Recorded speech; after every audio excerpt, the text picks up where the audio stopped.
کوئی سہارا یزید کو، زینب نے اس طرح سے اجاڑا یزید کو۔ خاتون جنگ کر نہیں سکتی تھی، اس لیے خطبوں کی طرف کاٹے مارا یزید۔ نعرہ حیدری! اعوذ باللہ السمیع العلیم من الشیطان اللعین الرجیم۔ بسم اللہ الرحمن الرحیم۔ الحمد للہ المعروف من غیر رؤیت والخالق من غیر رویت الذي لم يزل قائما دائما إذ لا سماع ذات أبراج ولا ليل داج ولا بحر ساج ولا أرض ذات مهاد ولا خلق ذو اعتماد والصلاة والسلام والتحية والإكرام على نبي الرحمة وخازن المغفرة وقائد الخير والبركة ومنقذ العباد من الهلكة سيدنا ومولانا أبي القاسم محمد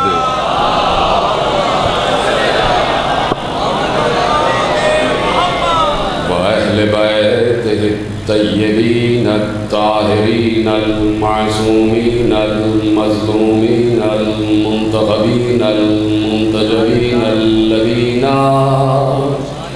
أذهب الله عنهم الرجس وطهرهم تطهيرا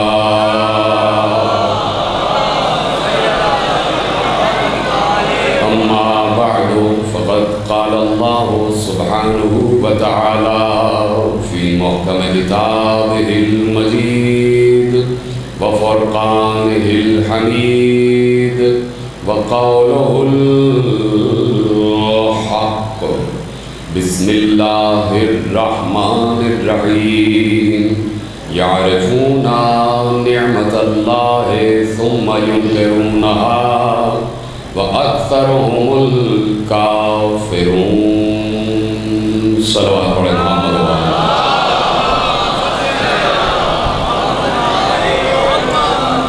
پروردگار عالم کا شکر ہے اور اس کا احسان عظیم ہے کہ اس نے ہمیں اتنا شعور اور اتنی ہمت، اتنا عزم اور حوصلہ اور اتنی معرفت عطا فرمائی ہوئی ہے کہ ہم زمانے کی آنکھوں سے آنکھیں ملا کر 1400 برس سے یہ بات کہہ رہے ہیں کہ ہم اللہ کے بنائے ہوئے سچوں کو بھی پہچانتے ہیں اور ملا کے بنائے ہوئے سچوں کو بھی پہچانتے ہیں۔ ہمیں اس کی خبر ہے کہ اللہ نے کن کو سچا کہا ہے اور ہمیں اس کی بھی خبر ہے کہ ملا کنہیں سچا کہہ رہا ہے، اس لیے کہ اللہ کے بنائے ہوئے سچے خود اللہ جیسے سچے نے بنائے۔ اور جہاں تک سچ کی بات ہے تو میں پرسوں کی تقریر میں عرض کر چکا کہ سب سے بڑا سچ ہے توحید اور سب سے بڑا جھوٹ ہے شرک۔ اگر کہیں کوئی شرک میں مبتلا رہا ہے، چاہے وہ 40 برس رہا ہو، چاہے وہ 60 برس رہا ہو، تو اسے سچا کہیں گے 40 برس کے بعد والا، اور اسے اللہ کا بنایا ہوا سچا نہیں کہیں گے۔ اسی لیے اللہ نے آدم سے لے کے خاتم تک ہر دور میں حق اور باطل کی پہچان رکھی ہے، ایک حق والا سچا ہے، ایک باطل والا سچا ہے۔ باطل والا بھی اپنے کو سچا ہی مانتا ہے، حق والا تو ہے ہی سچا۔ چپ ہو گئے آپ اس بات پر؟ بھائی اگر اس وقت باطل یہودی ہے تو یہودی بھی اپنے کو حق پہ مان رہا ہے، اگر باطل عیسائی ہے تو عیسائی بھی اپنے کو حق اور سچ پہ مان رہا ہے، اور ہم حق ہیں تو اپنے کو حق پر مان رہے ہیں۔ تو اب یہاں تک آ گئے، آدم سے لے کے خاتم کے بعد تک اس مقام تک آ گئے کہ 1447 ہجری کے عشرہ ماہ اذا کی 6 محرم کی تقریر تک آ گئے، اور ہمیں اچھی طریقے سے یہ معلوم ہے کہ حق کا سفر کہاں سے شروع ہوا اور باطل کہاں کہاں حق کے مقابلے پہ آیا۔ اللہ نے پہلی منزل پہ رکھ دیا کہ حق آدم کی صورت میں آئے گا، اور جو بھی آدم کے مقابلے پہ آ جائے وہ باطل ہو۔ تو اللہ نے بتا دیا کہ حق ہے آدم اور شیطان ہے باطل۔ یہ پہچان آگے بڑھی، یہ سلسلہ آگے بڑھا، یہیں پر رکا نہیں۔ ایک بار نوح کا دور آیا تو اللہ نے کہا نوح حق ہے اور نوح کے خلاف جو بھی آ جائے وہ باطل ہے۔ آدم حق تو شیطان باطل، نوح حق تو نوح کی بیویاں باطل۔ سلسلہ حق و باطل کا آگے بڑھا، پہچان کا آگے بڑھا۔ ابراہیم کا دور آیا، یہ سلسلہ رکا نہیں، یہ تسلسل رکا نہیں، یہ میزان رکی نہیں، یہ پہچان رکی نہیں۔ حضرت ابراہیم کا دور آیا تو ابراہیم اپنے دور میں حق، اور ابراہیم کے مقابلے پہ آ جانے والا نمرود باطل۔ یعنی اللہ نے یہ توضیح، یہ تعریف، یہ ڈیفینیشن پیش کر دی کہ جسے ہم حق کہیں گے اس کے مقابلے پہ جو بھی آ جائے وہ باطل ہوا کرتا ہے۔ تو آدم اللہ کا بنایا ہوا حق، آدم کے مقابلے پہ شیطان آیا تو شیطان باطل۔ نوح اللہ کا بنایا ہوا حق، تو نوح کے مقابلے پہ قوم نوح آئی تو قوم نوح باطل۔ ابراہیم اللہ کے بنائے ہوئے حق، ابراہیم کے مقابلے پہ نمرود آ گیا تو نمرود باطل۔ اب یہ بات آگے بڑھی، یہیں پہ رکی نہیں۔ ایک بار موسیٰ کا دور آیا تو موسیٰ اللہ کا بنایا ہوا حق، اب جو بھی موسیٰ کے مقابلے پہ آ جائے وہ فرعون ہے، وہ باطل ہے۔ یہ پہچان آگے بڑھی، یہ سلسلہ آگے بڑھا۔ عیسیٰ اپنے دور میں حق، اب جو بھی عیسیٰ کے مقابلے پہ آ جائے، جو بنی اسرائیل ہیں وہ باطل ہیں۔ تو اللہ نے تسلسل سے ایک بات واضح طور پر ارشاد فرما دی کہ اگر آدم حق ہے تو مقابلے پہ آنے والا شیطان باطل، اگر نوح حق ہے تو قوم نوح باطل، اگر ابراہیم حق ہے تو نمرود باطل، اگر موسیٰ حق ہے تو فرعون باطل، اگر عیسیٰ حق ہے تو بنی اسرائیل باطل۔ تو اب یہ حق کی تفسیر آگے بڑھی۔ مصطفیٰ کا دور آیا تو مصطفیٰ حق، ابو جہل باطل۔ آ جائیں ساتھ ساتھ آ جائیں، بڑی تیزی سے بات کرنا ہے۔ مصطفیٰ حق، ابو جہل باطل۔ آپ دوبارہ سے دورہ کرتے ہیں۔ آدم حق، آدم کے مقابلے پہ آنے والا شیطان باطل۔ نوح حق، نوح کے مقابلے پہ آنے والی قوم نوح باطل۔ ابراہیم حق، ابراہیم کے مقابلے پہ آنے والا نمرود باطل۔ موسیٰ حق، موسیٰ کے مقابلے پہ آنے والا فرعون باطل۔ عیسیٰ حق، عیسیٰ کے مقابلے پہ آنے والے بنی اسرائیل باطل۔ مصطفیٰ حق، مصطفیٰ کے مقابلے پر آنے والا ابو جہل باطل۔ ایک بار مصطفیٰ خالی ہاتھ نہیں گئے، بغیر کچھ بولے نہیں گئے، خاموش نہیں گئے، جاتے جاتے کسی کو کاندھے پہ بلند کر کے کہا من کنت مولا ہو فہذا علی مولا۔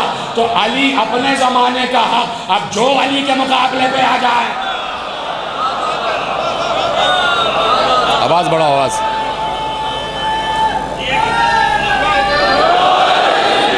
اب جو علی کے مقابلے پہ آ جائے، تم بھی تو کچھ بول دو۔ ارے آرام سے بیٹھے تھے، سارے ذمہ داری مجھ پہ ڈال دی۔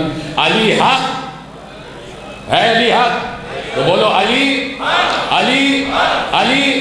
تو علی کے مقابلے پہ جو آئے، علی کے مقابلے پہ جو آئے تو یہ تسلسل رکا نہیں۔ علی کے بعد حسن حق، حسن کے مقابلے پہ جو آ جائے، حسن کے بعد حسین حق، اب حسین کے مقابلے پہ جو آ جائے، حسین کے مقابلے پہ جو آ جائے، حسین کے مقابلے پہ جو آ جائے وہ باطل۔ لیکن سلام کرو حسین کو کہ آدم سے لے کر اور حسن مجتبیٰ تک باطل باطل ہی رہا۔ ایک بار حسین نے ایسا انقلاب برپا کیا کہ اپنے مقابلے پہ آنے والے باطل کا نام قیامت تک یزید رکھ دیا۔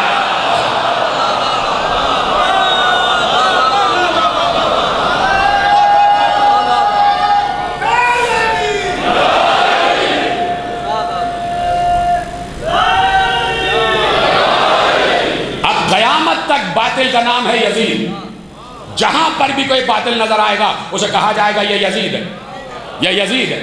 تو اب حسین نے تشریح بدل دی، تشریح بدل دی۔ بہت گالیاں دی جاتی رہی ہوں گی لیکن اس گالی میں ایک اور گالی کا اضافہ ہو گیا اور وہ ہے یزید، بڑی آسانی سے سن رہے ہیں آپ جملے. تو حق کی تفسیر، حق کی تشریح آگے بڑھتی ہے، اور یہ حق اللہ کا بنایا ہوا ہے. اور جب آدم کو حق بنایا تو آدم کو اللہ نے یہ اعزاز دیا کہ ہم نے تمہیں علم دیا ہے، اس لیے ہم تمہیں حق کہہ رہے ہیں. یعنی حق کی سب سے بڑی میزان یہ ہے کہ حق عالم ہوگا. یہ طرح سلامت رہے. حق علم والا ہوگا.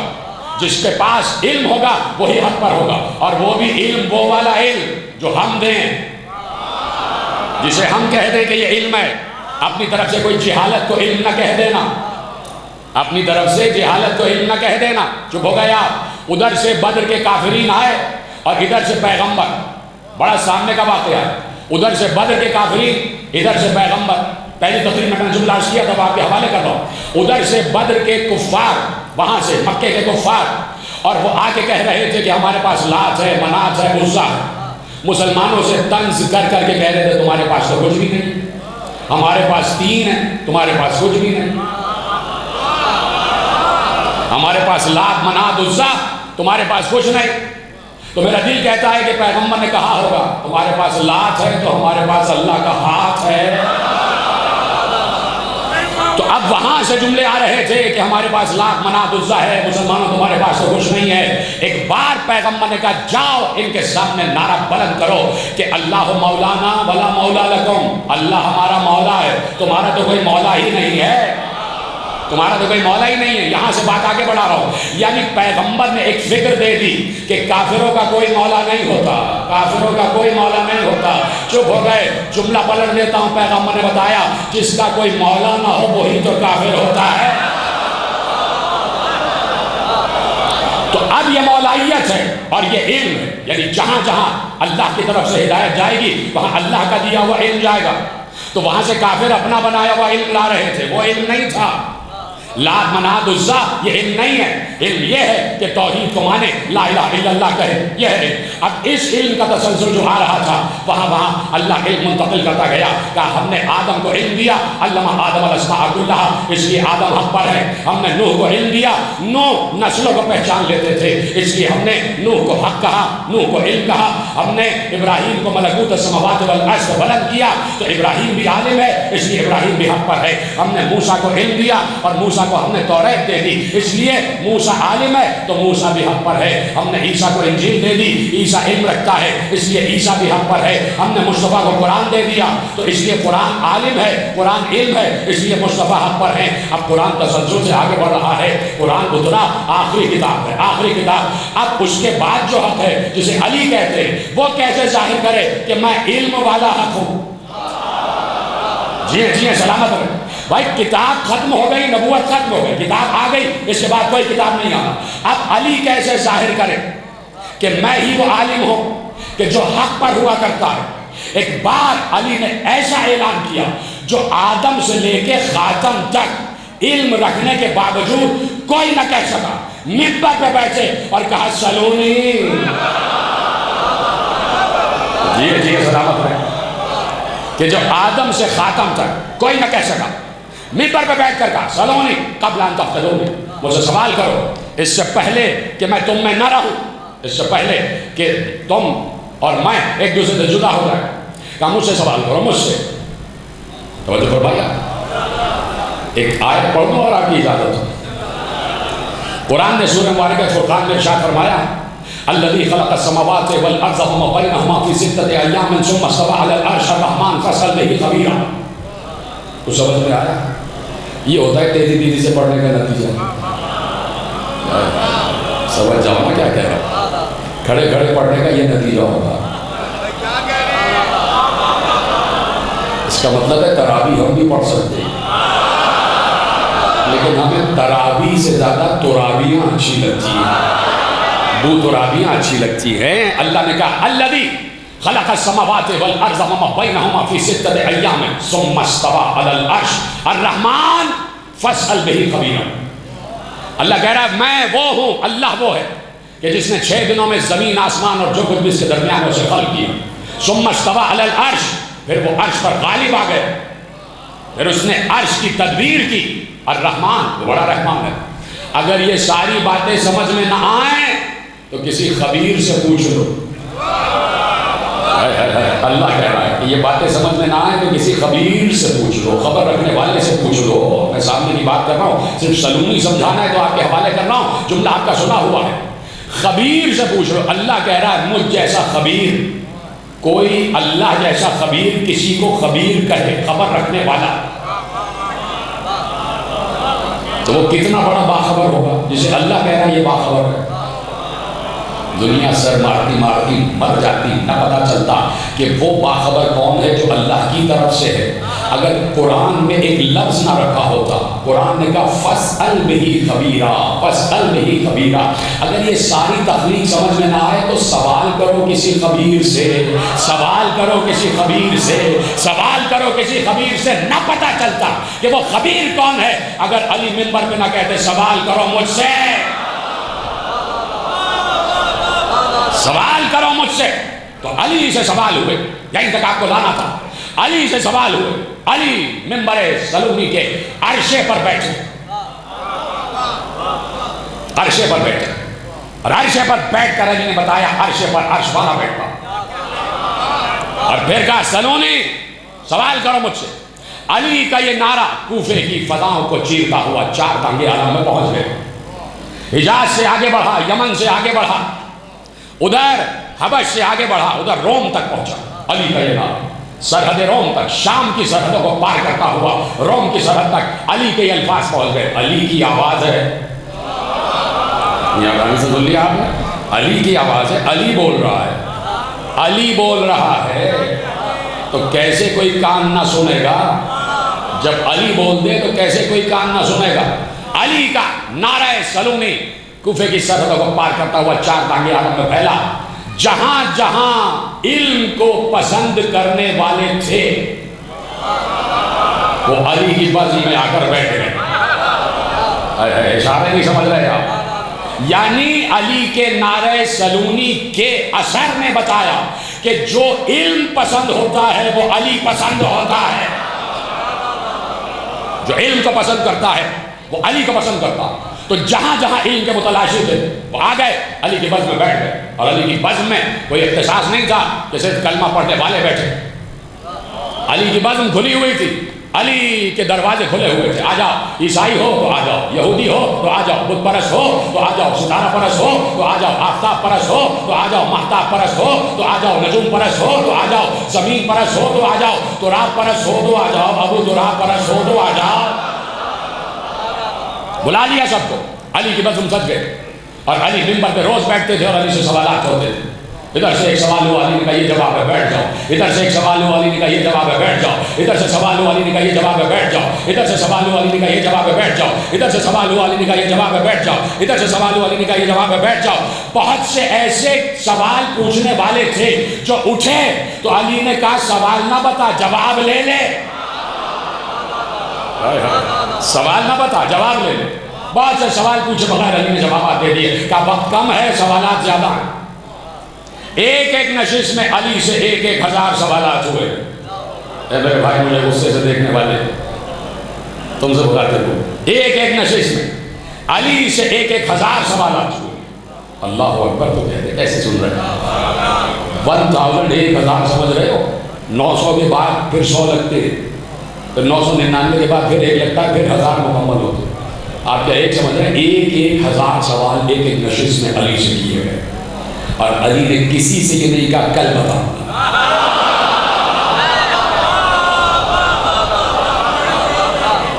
علی نے کسی سے نہیں کہا کہ کل بتاؤں یا سوچ کر بتاؤں، نہیں. اسی وقت سوال ہوا، اسی وقت علی نے جواب دیا. دل کے مدعا کو علی جانتے تھے. بہت سے سوال بغیر سوال علی نے جواب دیے.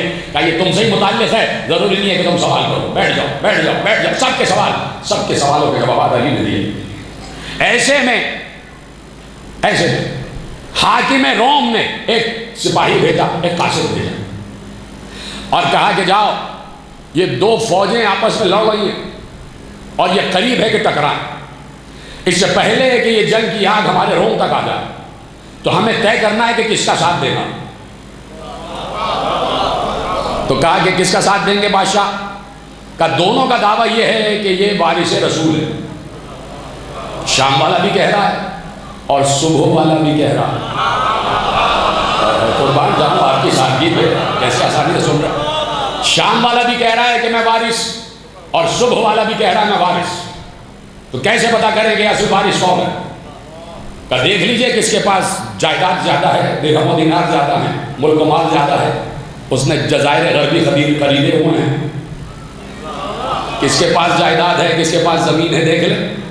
بادشاہ روم پڑھا لکھا تھا، اس نے کہا دولت سے نہیں پتا چلتا کہ وارث کون ہے. دولت سے وراثت کا پتہ نہیں چلتا. پھر کیسے؟ کہ ان میں جو عالم ہوگا وہی وارث رسول ہوگا. اس لیے کہ رسول اس وقت تک نہیں ہوتا جب تک علم کی آخری منزلوں پر نہ ہو. تو پھر کیا کریں؟ کہ سوالات ہیں، وہ سوالات پوچھ لیا، اور جو ان کا جواب دے دے گا ہم اسے ہی اصل وارث رسول مانیں گے. اصل وارث رسول مانیں گے. سوالات دیے گئے. حاکم شام کو پتہ چلا کہ کوئی بادشاہ روم کا قاصد آ رہا ہے، سفیر آ رہا ہے. بڑے ادب و احترام سے لا رہے. انگریزوں کا سفیر، انگریزوں کا سفیر بڑے احترام سے لائے. آپ کے برابر میں نشست کی بیٹھیے، حال احوال کیسے آنا ہوا. کہا بھائی وقت کم ہے، بات یہ ہے کہ حاکم روم نے، بادشاہ روم نے کچھ سوالات دیے ہیں، اگر آپ ان کے جوابات دے دیں تو وہ خوش ہو جائیں گے. تو اب دیکھیے ہوتا کیا ہے. بچے سے آپ سوال کریں کہ بیٹے تمہیں 10 سوال حل کر دیں، ٹھیک ہے. آپ نے کہا پہلا سوال یہ ہے، تو کیا ذمہ داری ہونی چاہیے؟ پہلے کا جواب دے. پھر کہے گا کہ دوسرا سوال. جب دوسرے کا جواب دے گا تو پھر کہے گا تیسرا سوال. اب یہاں کیا ہوا؟ اس نے کہا کیا سوالات پوچھیں؟ کہا کہ میں روم نے سوال پوچھا ہے کہ وہ 10 چیزیں کون سی ہیں جو ایک دوسرے سے زیادہ سخت ہیں.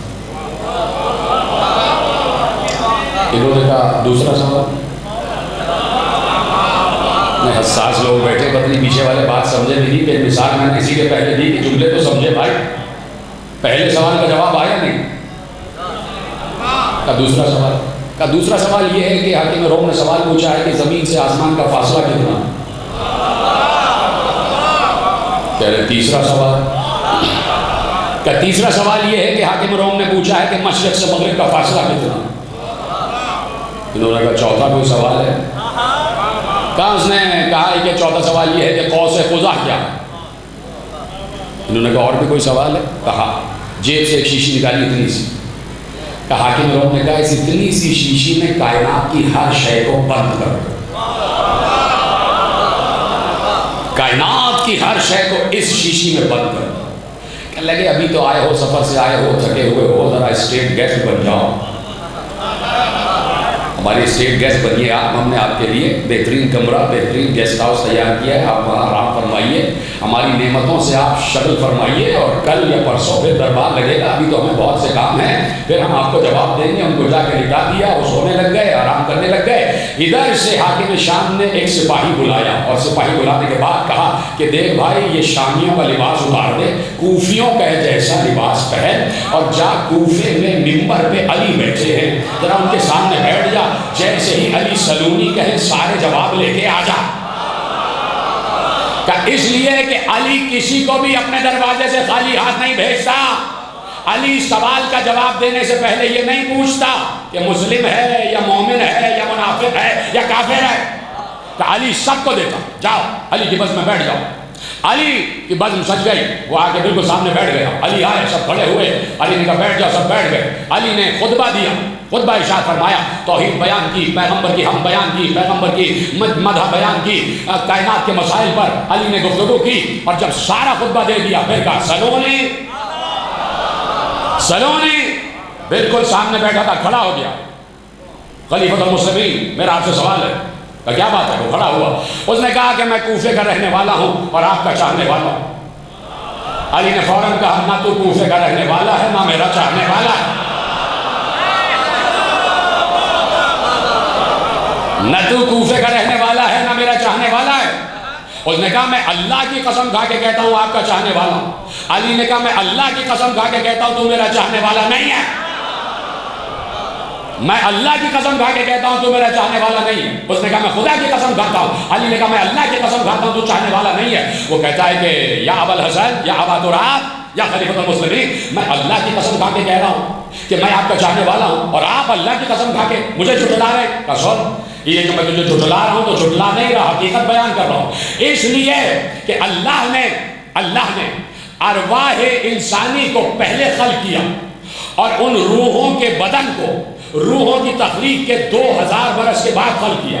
جب روحوں کو خلق کر لیا تو اللہ نے ساری روحوں کو میرے سامنے پیش کیا۔ جب میں نے روحوں پر اپنی ولایت پیش کی تو سب نے اقرار کیا اس وقت تو کہاں تھا؟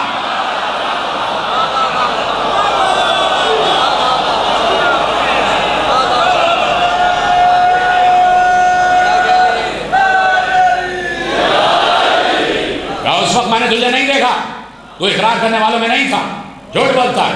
آنے کا مقصد تو بیان کرے گا یا میرا بیٹا حسن بیان کر دے؟ کہا صحیح کہتے۔ حاکم شام نے سوالات دے کے بھیجے، علی نے کہا سوالات مجھے معلوم ہے، پڑھ کے بتاؤ۔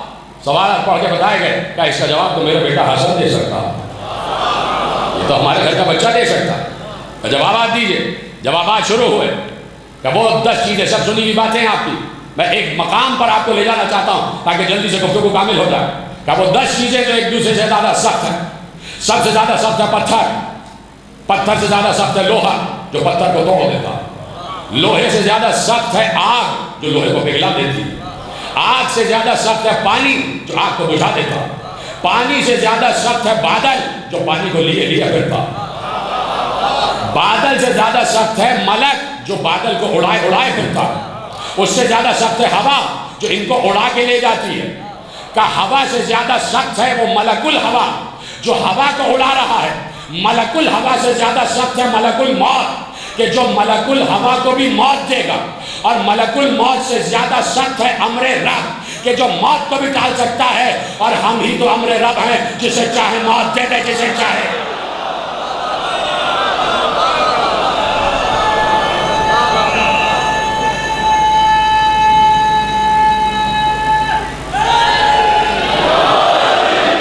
اجازت ہے تیزی سے بات آگے بڑھا رہا ہوں۔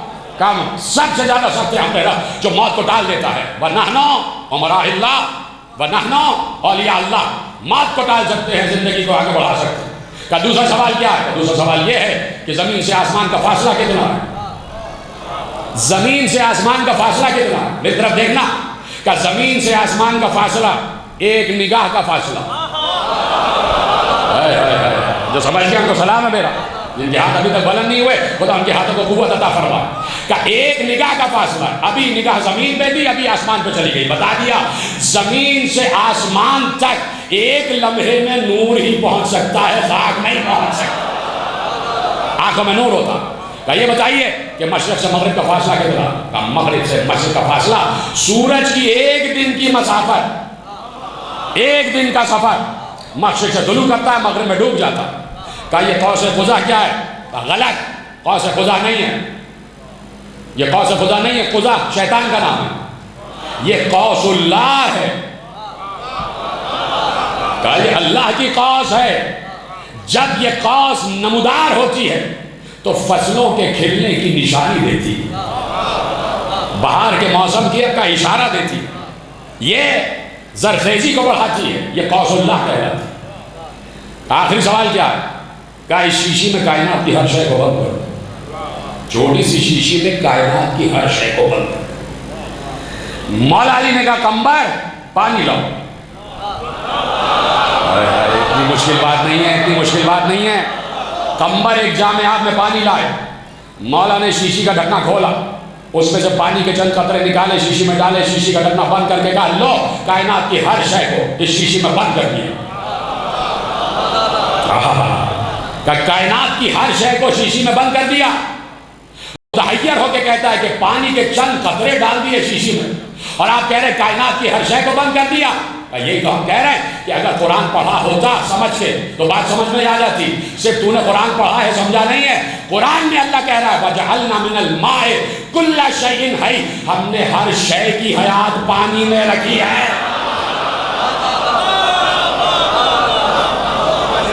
ہم نے ہر شے کی حیات پانی میں رکھی، پانی میں رکھی ہم نے شے کی حیات۔ چلا گیا سوال کے جوابات لے کے، لیکن یہ تو بات کی بات تھی، یہ تو چوتھی منزل خلافت تھی۔ یہ تو چوتھی منزل خلافت تھی جب علی ظاہری طور پر خلیفہ بن کے منبر زرونی پر بیٹھے ہیں. دوسرا دور خلافت، دوسرا دور خلافت. امام احمد بن حنبل نے یہ روایت لکھی باب فضائل کہ روایت آخر میں پڑھوں گا، روایت آخر میں پڑھوں گا تو آپ کا لطف دوبالا ہو جائے گا. ادھر سے ملک روم نے سوالات بھجوائے، سوالات بھجوائے مدینے. بادشاہ روم کا نام اسفر تھا، اسفر، الف صاد فے رے، سفرا سے اسفر. اس نے سوالات بھجوائے اور سوالات عجیب و غریب، اور جا کے خلیفۃ المسلمین کو وہ پرچہ دکھایا گیا کہ یہ پرچے میں بادشاہ روم نے سوالات بھجوائے، ان کے جوابات دے دیے. سوالات پڑھے گئے، پڑھنے تو تھے، لا الہ الا اللہ کہنے والے، مسند رسول پہ بیٹھنے والے. بادشاہ روم نے اپنا علم، اپنا منصب، اپنا عہدہ اسٹیج پہ لگا ہوا تھا. برابر سے پوچھ لیجیے گا اگر اسٹیج کا مطلب آپ کو نہیں بتا رہے، جان پہ بنی ہوئی تھی، عزت داؤں پہ لگی ہوئی تھی. اس کو کہتے ہیں اسٹیج، عزت داؤں پہ لگی ہوئی تھی. کیا کرے؟ سوالات پڑھے گا. سناؤ سوال پڑھا گیا. پہلا سوال، وہ کون سی چیز ہے جسے اللہ نے خلق نہیں کیا؟ وہ کون سی چیز ہے جو اللہ کی مخلوق نہیں ہے؟ دوسرا سوال، وہ کیا چیز ہے جو اللہ نہیں جانتا؟ تیسرا سوال، وہ کیا چیز ہے جو اللہ کے پاس نہیں ہے؟ وہ کیا چیز ہے جو صرف پر ہی پر ہے؟ وہ کیا چیز ہے جو صرف منہ ہی منہ ہے؟ وہ کیا چیز ہے جو صرف آنکھ ہی آنکھ ہے؟ وہ کیا چیز ہے جو چلتی ہی رہتی ہے؟ وہ کون شخص تھا کہ جس کا نہ کوئی قوم نہ کوئی قبیلہ؟ بڑی آسانی سے سن رہے ہیں، سوالات کو سنیں. کیا سوال اس نے دیکھے؟ وہ کون سے 4 ذی نفس ہیں جو شکم مادر سے پیدا نہیں ہوئے؟ بات پہنچ رہی ہے. کہا کہ وہ جو یہودی ناقوس بجاتے ہیں، وہ ناقوس کہتا کیا؟ وہ جو نقارہ بجاتے ہیں، وہ نقارہ کہتا کیا؟ کہا وہ درخت کون سا ہے جو بغیر پانی کے پیدا ہوا؟ وہ درخت کون سا ہے کہ جس کے سائے میں 100 برس تک چلو پھر بھی اس کا سایہ ختم نہیں ہوگا، اور اس کی مثال دنیا میں کوئی دو؟ کہا کہ وہ کون سی مخلوق ہے کہ کھائے گی پیے گی لیکن نجاست نہیں کرے گی؟ سوالات پہنچ رہے ہیں نا سب تک. آخری سوال اس نے کیا کہ یہ بتائیے کہ جنت کی چابیاں کیا ہیں؟ سوالات پڑھو، ایک کا بھی جواب، ایک کا بھی جواب. کس سے جواب دیا جائے؟ تم ہی بتا دو. تم بول دو اگر وہاں ہوتے تو کیا کہتے؟ ارے بول دو نا بھائی، شرما کیوں رہے ہو؟ اگر آپ ہوتے، میں ہوتا تو کیا کہتے؟ علی سے پوچھو. علی ابن ابی طالب، علی ابن ابی طالب، علی آئے. یا علی، یہ سوالات ہیں، مملکت اسلامیہ کے علم کی بات ہے، عزت کی بات ہے. علی نے سوال پڑھے، دربار بھرا ہوا. علی نے کہا میں بول رہا ہوں، پرچے کے پیچھے لکھتے جاؤ، پرچے کے پیچھے لکھتے جاؤ. علی نے کہا پہلا سوال کہ وہ کون سی چیز ہے جو اللہ کی مخلوق نہیں ہے؟ سب انگشت بدندان. یہ کیا بات اس نے سوال کی؟ اللہ تو ہر شے کا خالق ہے، کائنات میں کوئی ایسی شے ہی نہیں ہے کہ جس کا خالق اللہ نہ ہو. اور یہ سوال عجیب ہے کہ کون سی شے ایسی ہے کہ جس کا خالق اللہ نہیں ہے؟ علی نے کہا لکھو وہ قرآن ہے، اس لیے کہ قرآن اللہ کا علم ہے اور علم اللہ کی ذات ہے، اور اللہ کی ذات اپنی خالق نہیں ہے.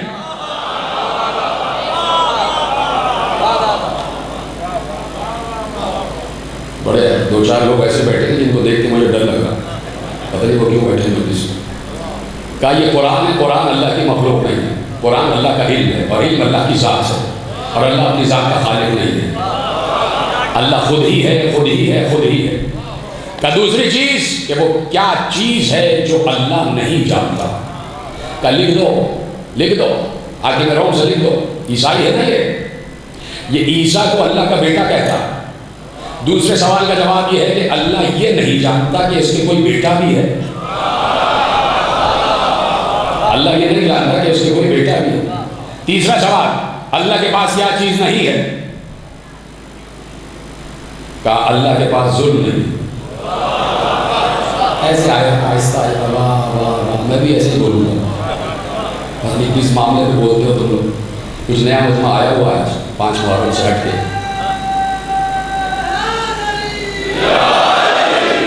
بیٹھنے کی تمیز سیکھو ذرا مجلس میں، کوئی بھی پڑھ رہا بات سمجھ میں آئے تو بولا کرو، بتایا کرو، ذکر پہ بات کیا کرو، ذکر پہ بات کرو اور سوچ سمجھ کے جو بات پہنچ رہی ہے بتاؤ کہ بات پہنچ رہی ہے۔ تہذیب مجلس کی میں سکھا رہا ہوں، خاموش نہ بیٹھو، بتاتے جاؤ، اس لیے کہ علی کی بزم میں بیٹھے ہوتے تو کیا عمر اعظم بن کے بیٹھتے یا قمر بن کے بیٹھتے یا سلمان بن کے بیٹھتے؟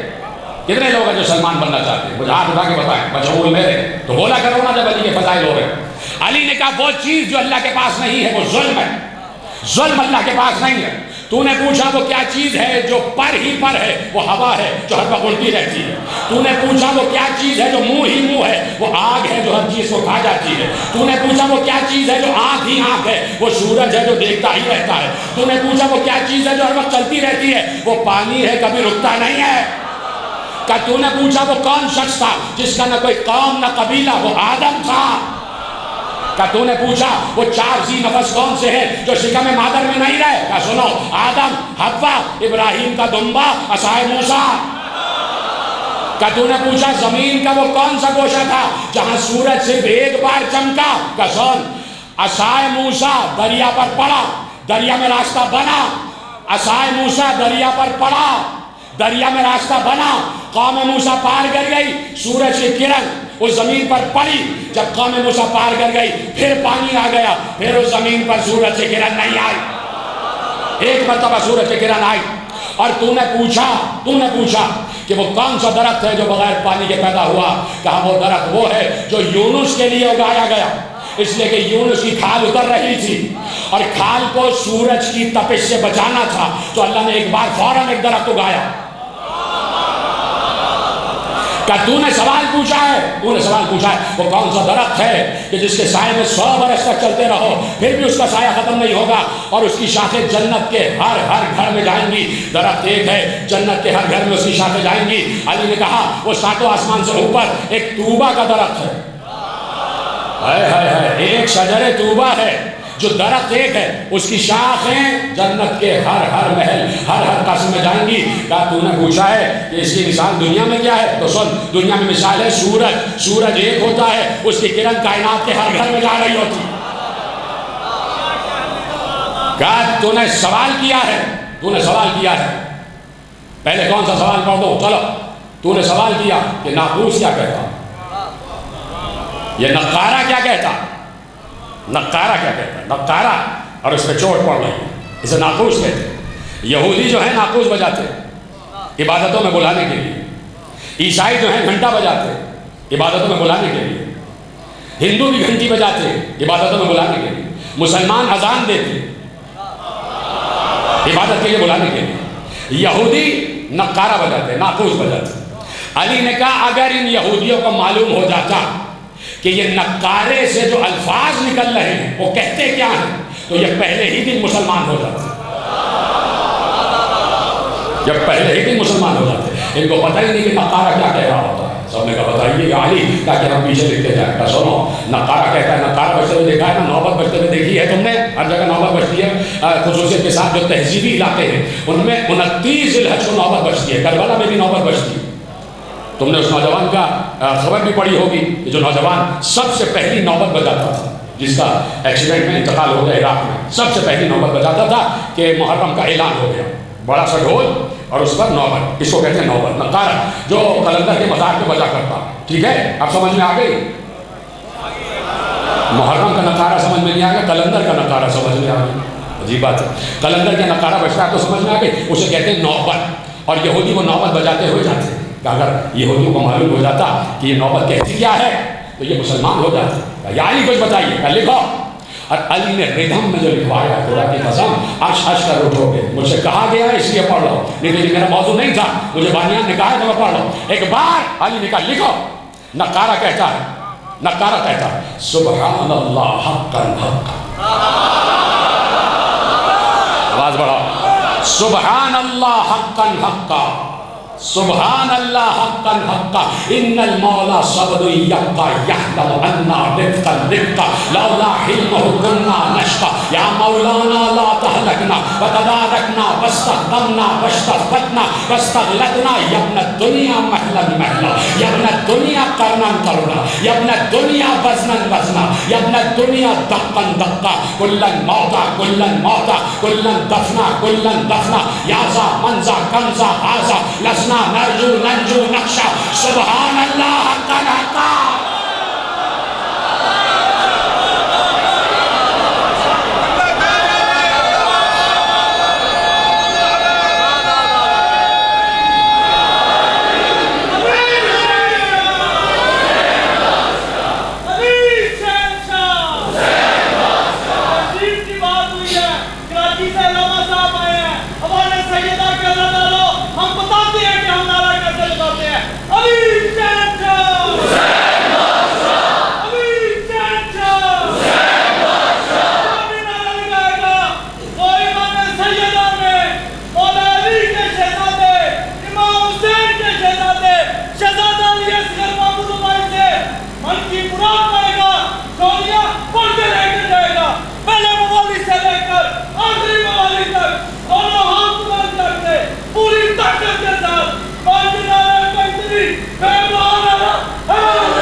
سبحان اللہ حقا حقا حقا حقا صدقا صدقا. یہ ہے نقارہ. اگر یہودیوں کو معلوم ہو جاتا کہ اس نقارے سے آواز آ رہی ہے تو اللہ کی توحید پر پہلے ہی یقین کر لیتے, توحید خدا پر یقین کر لیتے. کہا سنو تو نے آخری سوال پوچھا ہے کہ جنت کی چابیاں کیا ہیں. جنت کی چابیاں نہ سونے کی ہیں نہ چاندی کی. جنت کی چابیاں ہیں لا الہ الا اللہ محمد رسول اللہ. جیسے ہی یہ سارے سوال ختم ہوئے, جس کے لیے زحمت دی, اب روایت کامل کرنے جا رہا ہوں. امام احمد ابن حنبل نے باب فضائل علی میں لکھا کہ جیسے ہی یہ تمام سوالات ختم ہوئے, ایک بار خلیفہ دویم نے آسمان کی طرف ہاتھ اٹھائے دعا کے لیے, پروردگار مجھ پر کبھی بھی زندگی میں ایسی کوئی مشکل نہ لانا کہ جس کو حل کرنے کے لیے علی موجود رہا.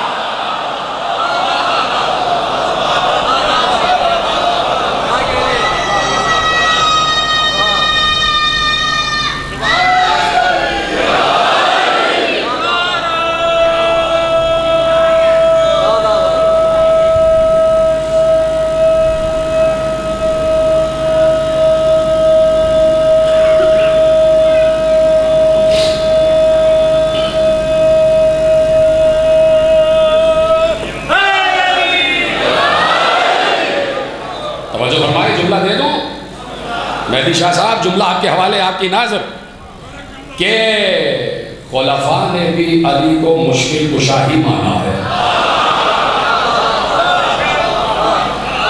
سیرت سنت خلفاء راشدین ہے. 3 خلفاء راشدین نے چوتھے خلیفہ راشد کو مشکلوں میں پکارا ہے, اور اس لیے مشکل میں پکارا کہ اسی خلیفہ راشد نے, ہمارے آپ کے عالم اسلام کے چوتھے خلیفہ کی بات ہو رہی ہے بھائی, قبلہ چوتھے خلیفہ کی بات ہو رہی ہے, کہ اسی چوتھے خلیفہ چہاروں نے منبر پر بیٹھ کر کہا تھا کہ نصرت الانبیاء سرا و نصرت محمدًا جہران, میں نے ہر نبی کی مدد کی چھپ کر, محمد کی مدد کی ظاہر ہو گئے.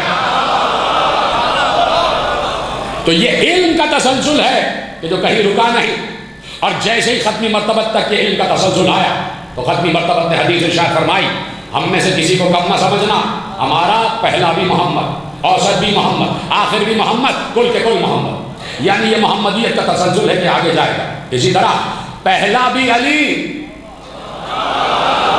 اوسط بھی علی, آخر بھی علی. جہاں جس کے نام میں علی لگ جائے اس کا مسکرانا بھی خطبہ ہو جاتا ہے, اس کا مسکرا دینا ہی خطبہ ہو جاتا ہے. اسی لیے حسین نے کہا تھا, علی حضرت تم حجت خدا کے پوتے.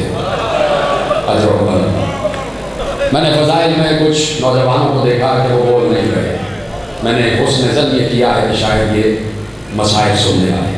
اب میں دیکھتا ہوں جو فضائل نہیں بولے یا وقت کو مسائل سننے آئی تھی دیکھتا ہوں وہ روتے ہیں کہ نہیں روتے ہیں، اس لیے کہ میں نے پھر جملہ کہتا ہوں کہ علی اصغر کا مسکرانا ہی خطبہ بن گیا۔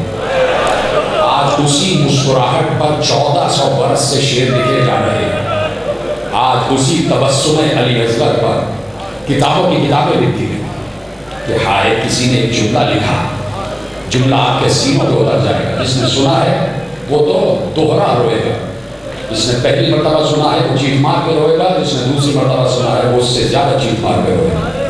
کسی ایک بڑے عالم کا جملہ ہے کہ علی اصغر اتنا چھوٹا تھا، اتنا چھوٹا تھا، اسے تو یہ بھی نہیں معلوم تھا کہ تیر کھا کے رویا جاتا ہے تو ایسا ہے۔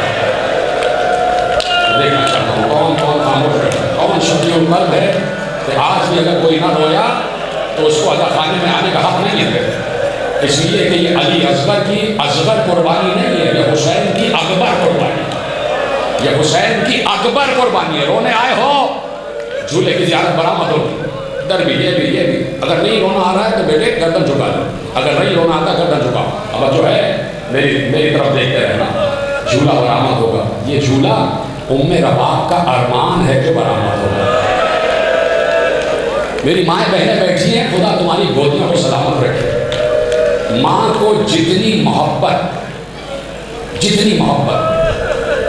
پالنے والے سے ہوتی ہے جو جھولے میں سوتا ہے، اتنی ہی محبت اس کے جھولے سے ہوتی ہے۔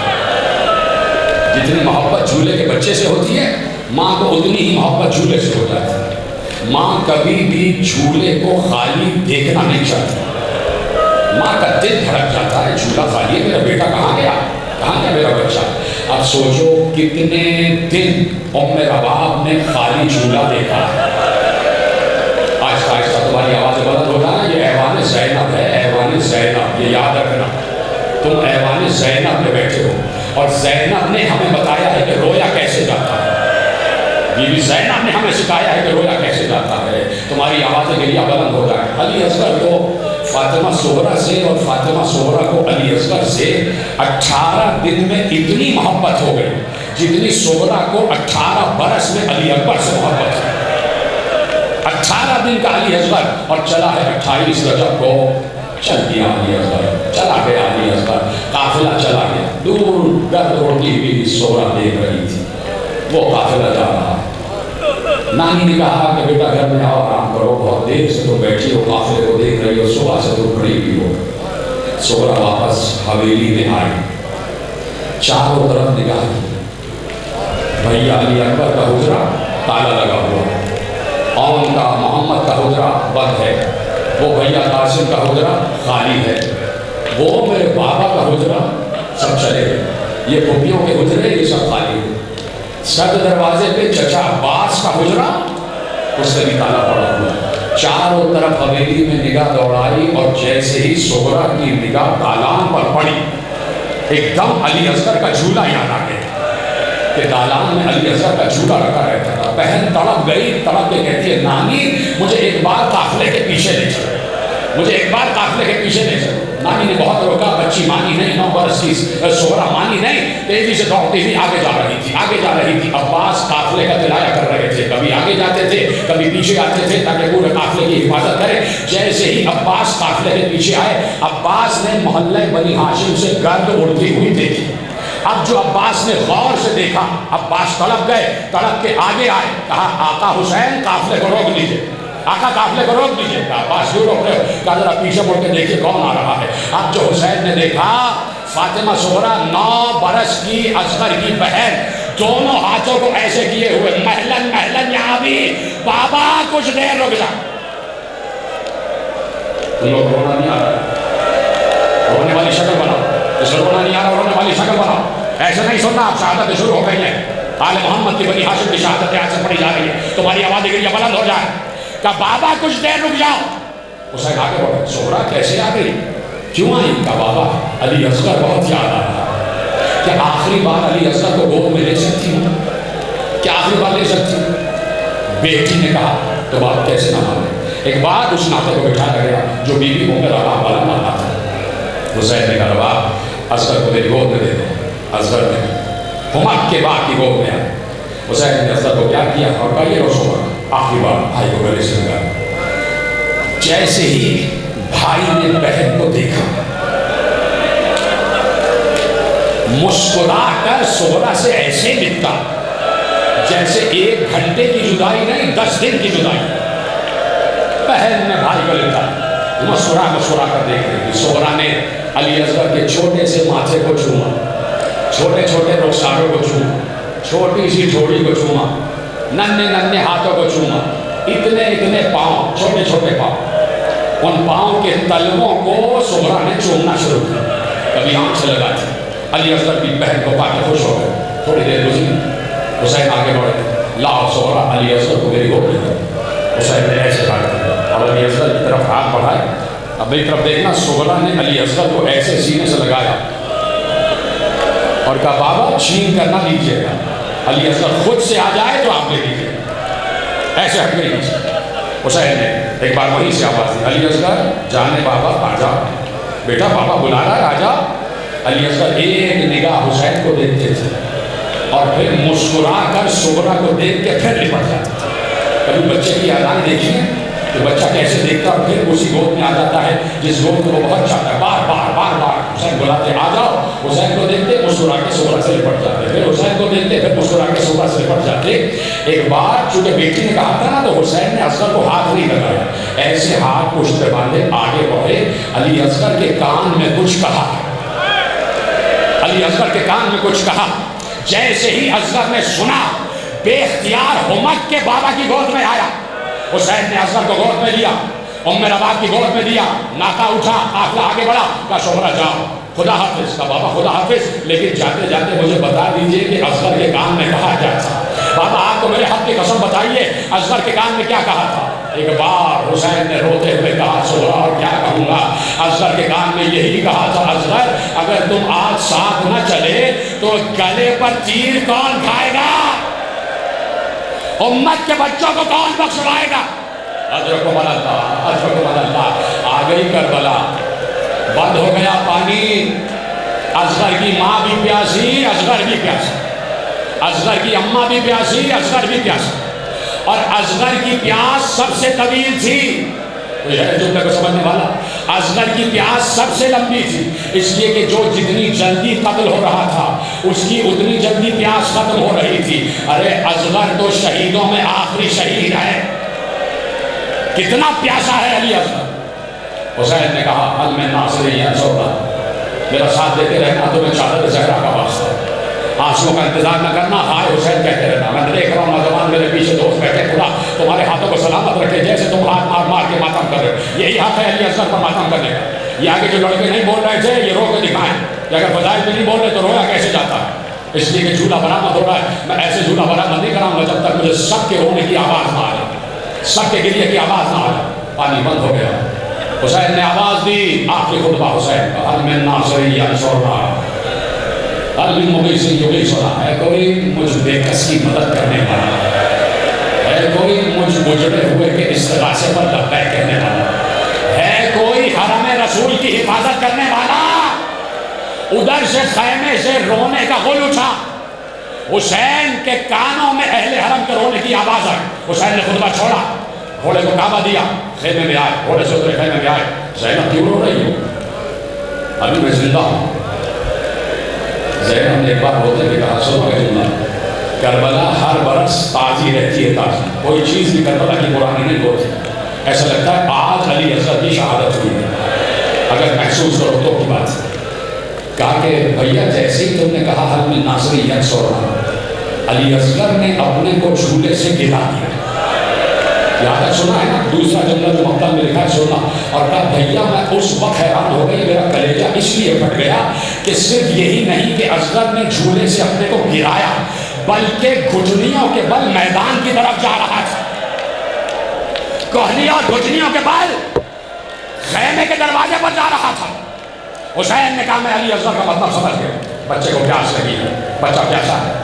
یہ جو لفظ کہا نا کہ بچہ پیاسا ہے، یہ ماں کو تسلی دینے کے لیے کہا. لیکن تو حسین سمجھ گئے تھے کہ علی اصغر میری جنگ کا آخری مجاہد ہے. علی اصغر کو میدان میں حملہ کرنا، اور ایسا حملہ علی اصغر کرے گا کہ کائنات میں ایسا حملہ ہوا ہی نہ ہوگا۔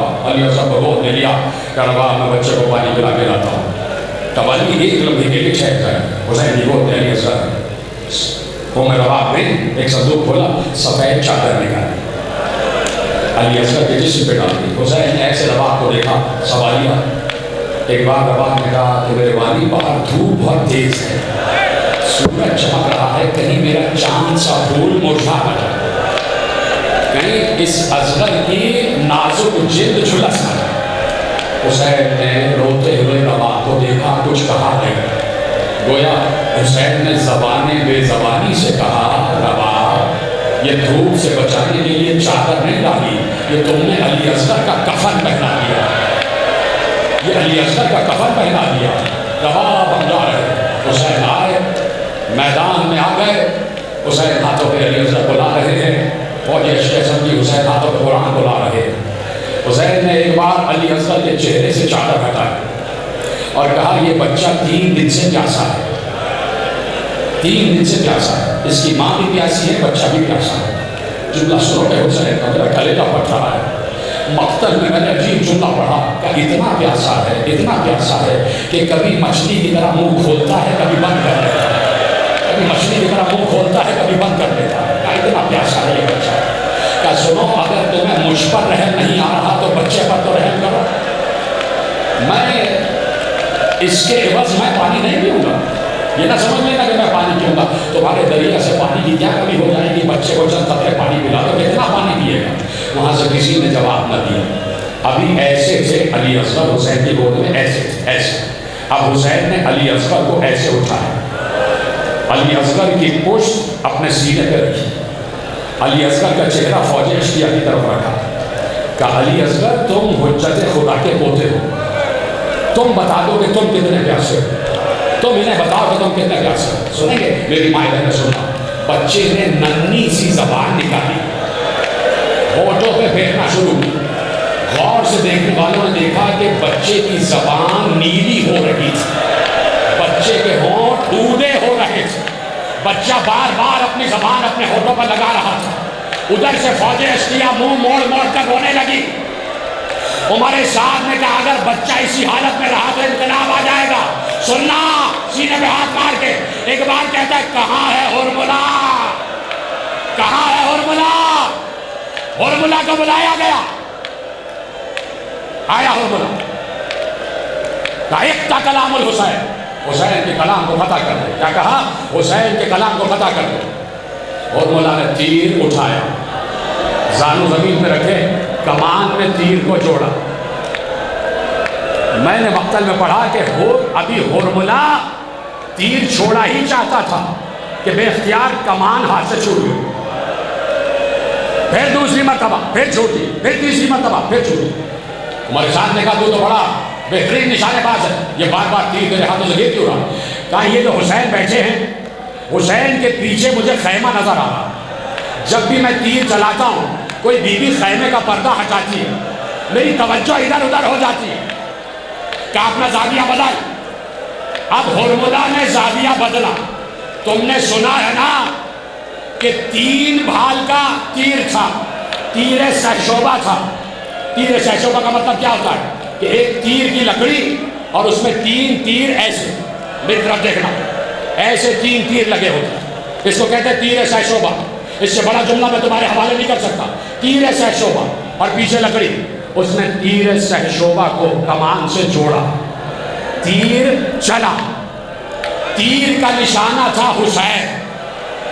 ادھر سے ماں کی آواز آئی اصغر بابا کو تیر نہ لگے، اصغر ان کا مقتل کا جملہ ہے، تیر چلا، 3 کمان کا چلا، 3 کمان کا، ایک بار ایک کمان ادھر سے گھسی ادھر نکلی، ایک کمان کان سے گھسی ادھر نکلی، ایک کمان پیشانی سے گھسی ادھر نکلی۔ ماتم ماتم، میں چاہتا ہوں سب گریہ کرو۔ علی اصغر گلا چھدا نہیں تھا، علی اصغر کا گلا چھدا نہیں تھا، علی اصغر کا گلا کٹ چکا تھا، علی اصغر کا گلا کٹ چکا تھا۔ ایک کمان ایک کان سے نکلی دوسرے سے باہر آ گئی، ایک پیشانی سے ایک تیر نکلا باہر آ گئی، اور یہ تینوں تیر حسین کے سینے پر آ گئے۔ حسین نے سینے پر یہ تیرے سے شوبر ہوتا بچے کو سنبھالا۔ امام زین العابدین نے کہا خدا کی قسم اگر بابا اپنے سینے پر وہ تیر نہ روک لیتے تو جدھر تیر جاتا ادھر اصغر جاتا، جدھر تیر جاتا ادھر اصغر جاتا۔ کیسے حسین کے کلیجے کو کون سمجھے گا، حسین کے صبر کو، حسین کی ہمت کو، حسین کے جگر کو کون سمجھے گا؟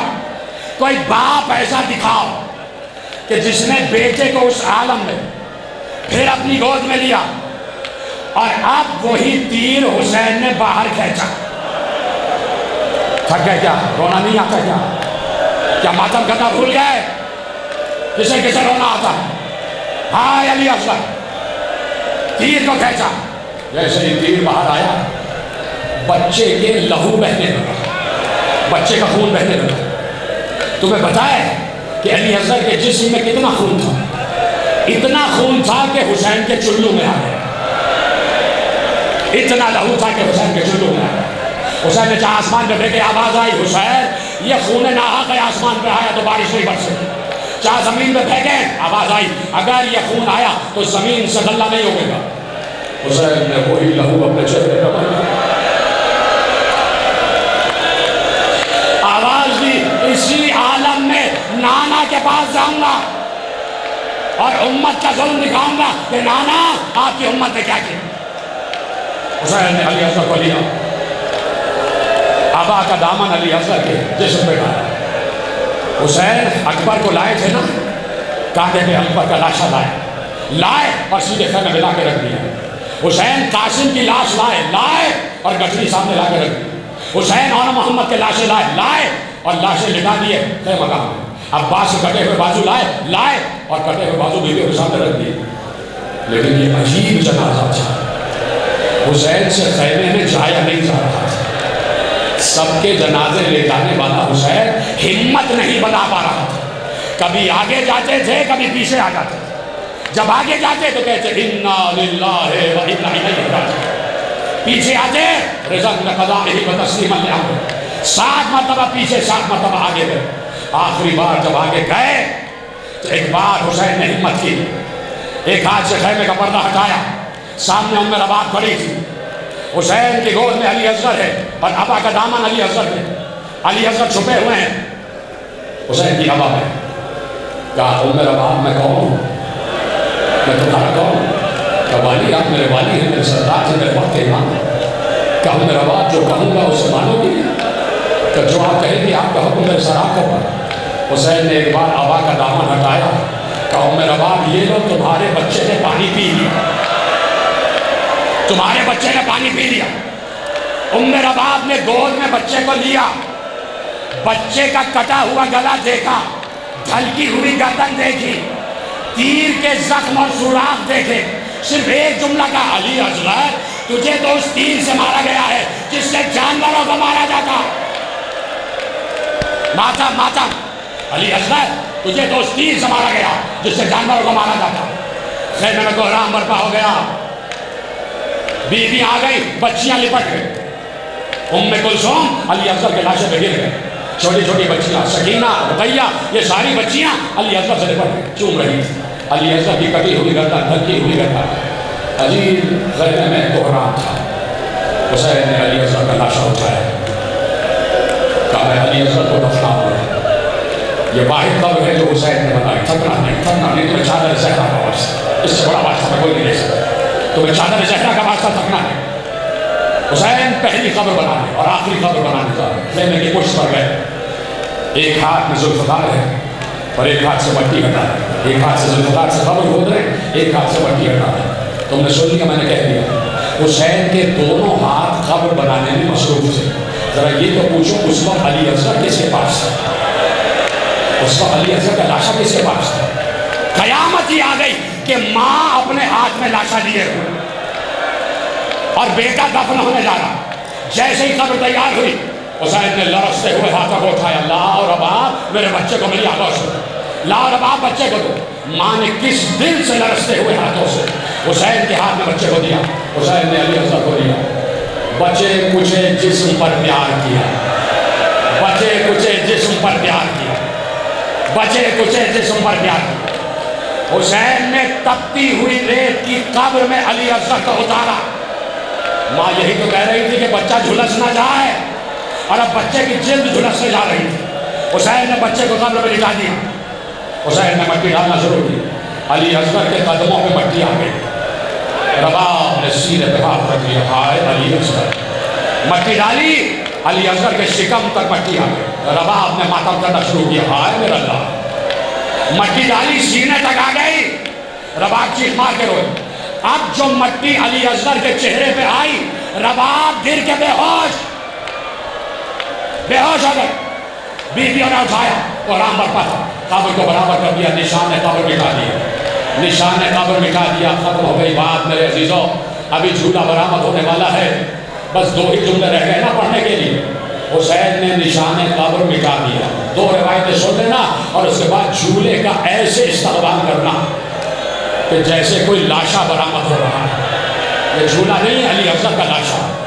اگر کوئی اہل سنت بیٹھا ہوا ہے تو میں اس سے منبر پہ بیٹھ کر کہہ رہا ہوں, کوئی بھی دعا ہے, اگر اولاد نہیں ہے تو علی اصغر کے جھولے میں اور میرا باپ سے علی اصغر کا واسطہ لینا, اولاد ہوگی, جو مانگو گے ملے گا.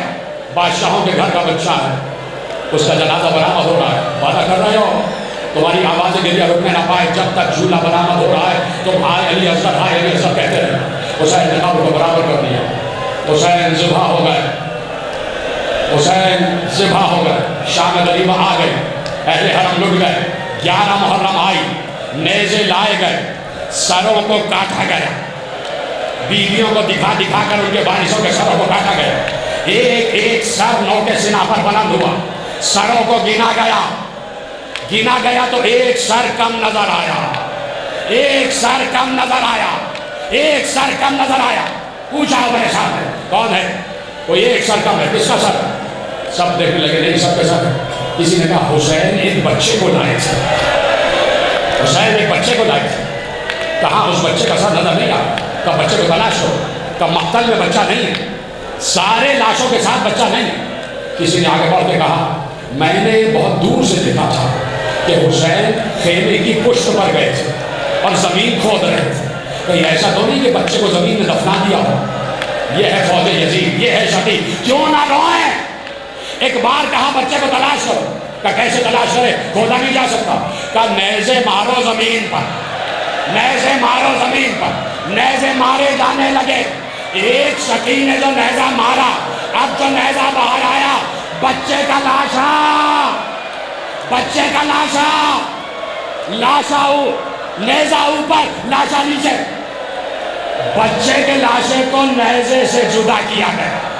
بچے کی گردن لٹک رہی تھی, بچے کی گردن لٹک رہی تھی. چند رگیں رہ گئی تھی کہ جس سے گلا رکا ہوا تھا. کیا سن رہا ہے؟ چند رگیں رہ گئی تھی جس سے گلا رکا ہوا تھا. بچے کی رگیں کٹی ہوئی تھی. کہا کہ بچے کے سر کو جدا کرو. میری طرف دیکھ کر رہو. کسی نے تلوار نکالی, کسی نے کہا تلوار سے کیسے, اسے تو چھوٹے خنجر سے ذبح کیا گیا تھا. بچے کو چھوٹے خنجر سے ذبح کیا گیا. بچے رکنا, بچے کا سر نو کے سینہ پر آ گیا, بچے کا سر نو کے سینہ پر آ گیا. اب آخری منظر سنو. 14 محرم آئی, زین العابدین موجودے سے آئے لاشوں کو دفنانے کے لیے. بنی اسد آ گئے, حسین کے لاشے کو اٹھایا, حسین کے لاشے کو زین العابدین نے اٹھایا, قبر میں رکھا. اب بنی اسد آخری دیدار کے لیے آگے بڑھے. بنی اسد کہتے ہیں کہ ہم نے حسین کے سینے پر ایک گوشت کا ٹکڑا رکھا ہوا دیکھا. ہم نے کہا یہ کون ہے؟ زین العابدین نے کہا میرا بھائی علی اصغر. ارے ٹکڑے ٹکڑے ہو گیا, ماں کا دل, باپ کا جگر, ہائے علی اصغر, ماتم.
ਦੇ ਚਿੱਟੀ ਲੀਡ ਦੀ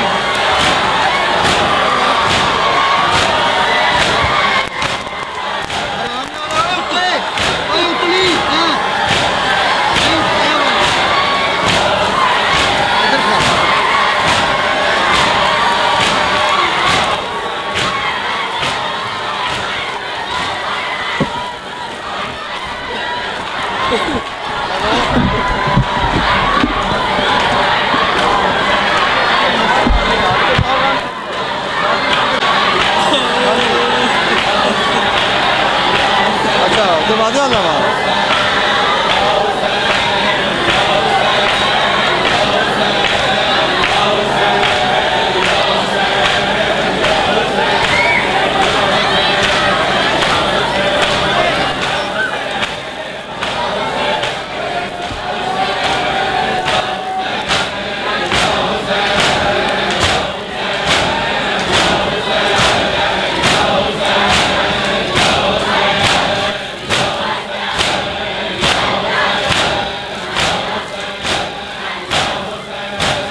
علیہ وسلم